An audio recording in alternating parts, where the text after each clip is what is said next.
Okay, so let's throw this Hakimi thing up on the screen and have a conversation about this absolute weapon of a footballer. It's such a good story. That's so golden. So, wife seeks half fortune, discovers he owns nothing. So, let's just read through this. Footballer Hakimi's world was shocked. Iraq, this is his wife, Hebe. This is his wife over here. She's cute. Filed for divorce and demanded half his property, several media reports. However, in a surprising turn of events, a court informed her that her millionaire husband legally owns nothing, as all of his assets are registered under his mother's name. Hakimi knows that these hoes ain't loyal. No. Hakimi, the Moroccan international PSG player, received a staggering $1 million per month, but 80% of this amount is deposited to his mother, Miss Fatima's account. The 24-year-old football star appears to have no property, houses, jewelry, or even clothes registered. I didn't even know that you could register clothes. I thought that was weird too. The couple began dating in 2018 when Hakimi was only 19 and Abouk was 30. Hang on, his wife is 31? Dude, he was 19 and she was 31 when he married her? She has resting bitch face too. Holy smokes. Okay, so that's no wonder I bet his mom had a conversation with him, was like, you're not marrying this chick unless you put everything under my name. I know what she's all about. 31-year-old going for a 19-year-old footballer world. Okay. As they head towards separation, Abouk, now 36, anticipated receiving an equal share of Hakimi's $70 million fortune. However, documents reveal all of the assets are registered under his mother's name, leaving Abouk with no legal claim. I can't believe he was 19 and she was 31. In an unusual arrangement, whenever Hakimi needed something, he requested it from his mom, who then purchased it for him. This dynamic is allowed to avoid any registration of assets in his own name. The divorce proceeding came on the heels of an investigation launched last month into allegations the star defender molested a woman he had invited to his matrimonial home while his wife and family were in Dubai. As the story unfolds, questions arise about the motivation behind Hakimi's choice to keep all his assets under. I can tell you what the motivation is, dude. It's very clear to me: to protect his assets. Yeah. Now, there is a problem with that, which they don't talk about in here. And this, I don't know if this falls under Dubai law, Moroccan law, but there's going to be some family, like this will fall under the jurisdiction of some family law somewhere in the world. So here in Canada, they've got this notion of fraudulent conveyance, right? And for those of you that don't know what that means, all that means is that you can't go and fraudulently move assets around, hide assets from like a bankruptcy proceeding, or to hide it from a refinance, from creditors, from family law. Like, you can't just go and put all your assets in your mom's name 3 months before you go and file for divorce.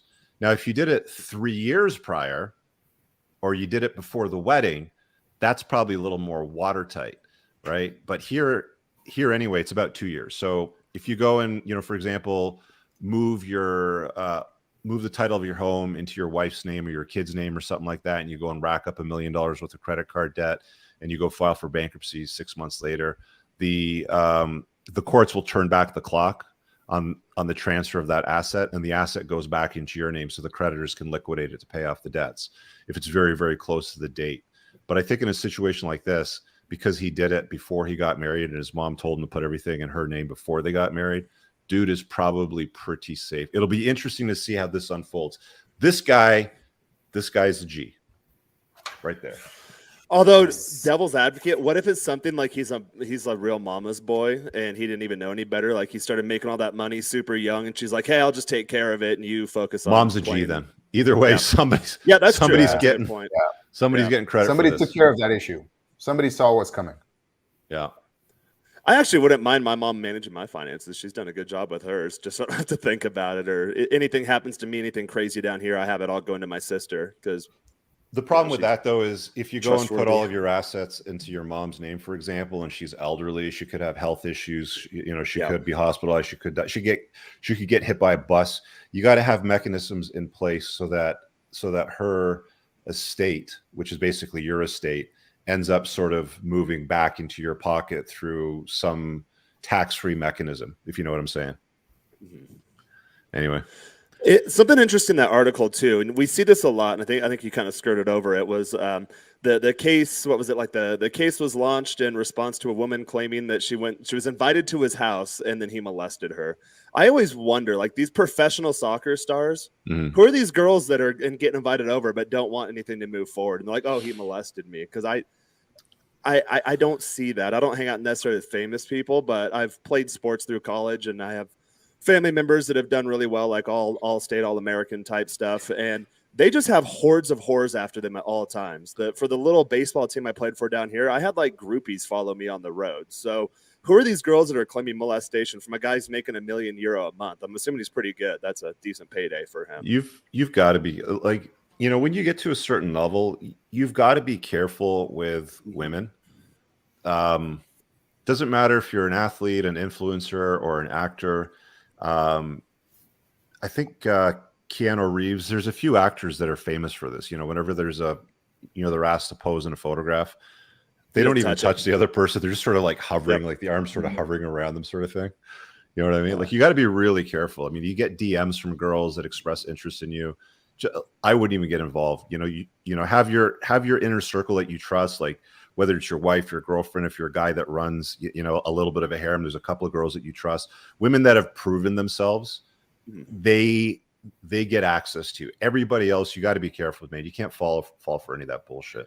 Yeah, when I used to bounce in my old bouncing days, like what would usually happen is that the person that was performing is that they get one of their guys to come and they'd put the cell phone on the stage in front of the chick, and she'd just take the phone, put in her number, and then it wouldn't be tied back to the actual performer, to the guy that was performing on stage. So interesting.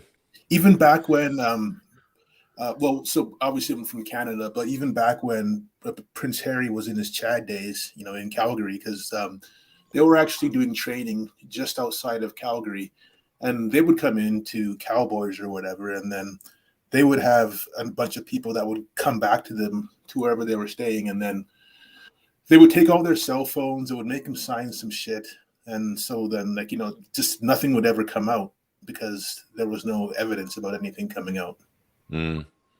Turns out it looks like Hakimi lives in Paris, so that's probably where the jurisdiction will fall. So I don't know what French family law states, but I guess we'll find out in the coming months as that unravels. I really hope you guys enjoyed that clip. If you want to watch the full-length podcast, you can find that over here, that clip's from. If you're newer to the channel, make sure you hit subscribe over here, and pin down below in the top comment, you'll find a bunch of useful links to my website, my supplement line, books, and a bunch of other stuff.